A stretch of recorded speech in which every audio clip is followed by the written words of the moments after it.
Hello everyone, welcome back to my channel. So in this video I'm going to just briefly talk about perceived weakness. A couple of people have asked me to do this video. I have spoken about it in some of my other kind of ALS worry videos, but I'm going to go into it in a little bit more detail in this one. So people say to me, what is the difference between perceived weakness and true clinical ALS weakness? And there's a big difference, but before I go into it, I want to kind of tell you my experience with perceived weakness. So back when I was in the ALS trap, I started to feel as if I really had true weakness, because I felt like I didn't have much strength in my left arm. And I remember that I thought I had like atrophy, because I got a couple of lines by there. I was getting a lot of twitching by here as well, and so I thought my hand was weak. So whenever I would lift my arm up to brush my hair, or I was noticing I was dropping things quite a lot in this hand. So, you know, I dropped my phone quite a few times, I dropped a bottle, and every time it was like confirmation of, oh my gosh, you definitely have it. And I remember this one moment, and this was like in the real thick of it. This was when things were really bad and I was like totally convinced. I was walking with my baby in my arms, and I was also having twitches in my calf muscles at this time as well. And I was walking down the path, and all of a sudden my knees just buckled, and I literally fell to my knees with my baby in my arms. And I had this awful rush of adrenaline. I literally felt it from my toes up to my head. And I remember my brain just thinking, that just confirmed it. You just fell to your knees. You have clinical weakness. And I was convinced, like, there was no telling me any different. I believe that I had atrophy in my calf muscles. I was like, I can see it. I was taking photos.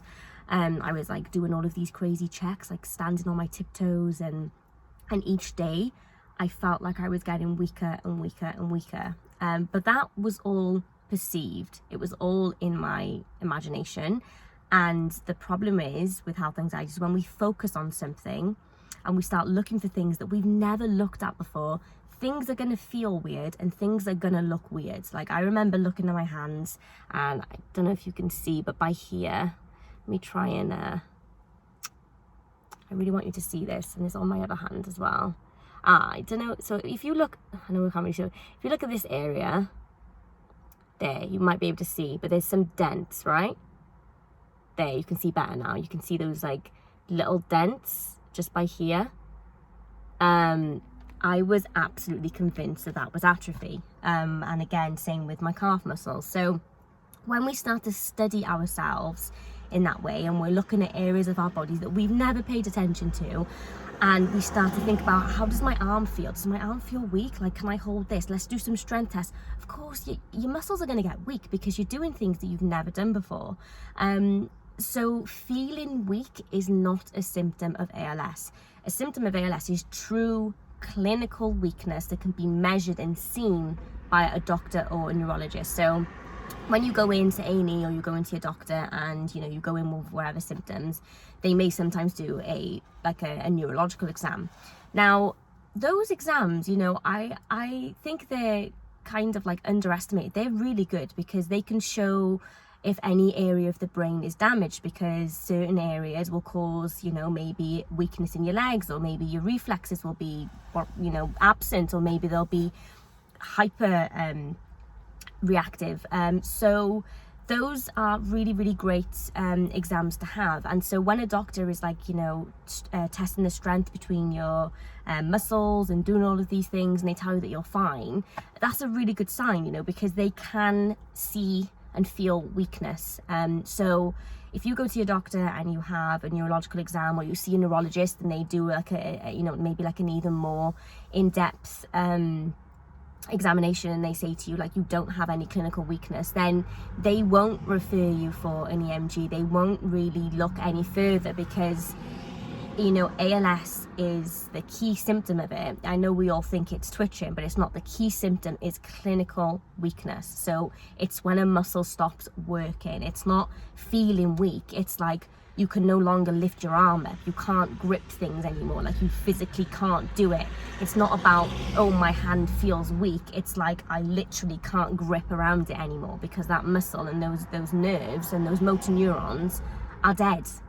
So there is a big difference, and I know that it feels as though these things overlap, and sometimes you're kind of like, is this perceived weakness, is it clinical weakness? But the best thing that you can do, obviously, is see a doctor. A doctor will be able to objectively, from a non-anxious point of view, tell you whether you have clinical weakness or not. We can't do that for ourselves because we're already in a highly anxious state. We're already doing all these crazy checks, and we will feel weak. You know, and it's not just true of ALS, it's true of many illnesses and diseases. We know this with health anxiety, that when we start to read the symptoms of something, we will get those symptoms. And, you know, I think that sometimes even subconsciously we are worrying about a certain area of the body, and things will feel strange. You know, we become so hyper aware of things that we've never really paid attention to. And, you know, if you looked at your hands every single day and you were looking at it for hours and hours and hours, it would start to look mottled, it would look weird, your veins would look funny. You'd be like, is that always been there? What's that mark there?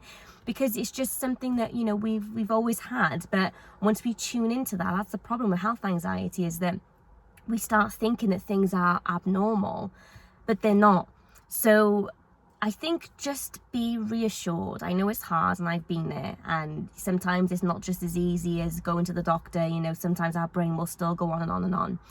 But if you're still able to do everything, you know, and nothing has massively changed, and you've gone to see either a doctor or a neurologist and they've said to you, you don't have clinical weakness, that is a massive sign that what you're going through is just anxiety and health anxiety, and you've become hyper aware and hypersensitive to your body. You know, that is kind of the key thing here. And I know it's difficult because I remember I saw one neurologist, and, you know, he said to me, you don't have clinical weakness at all.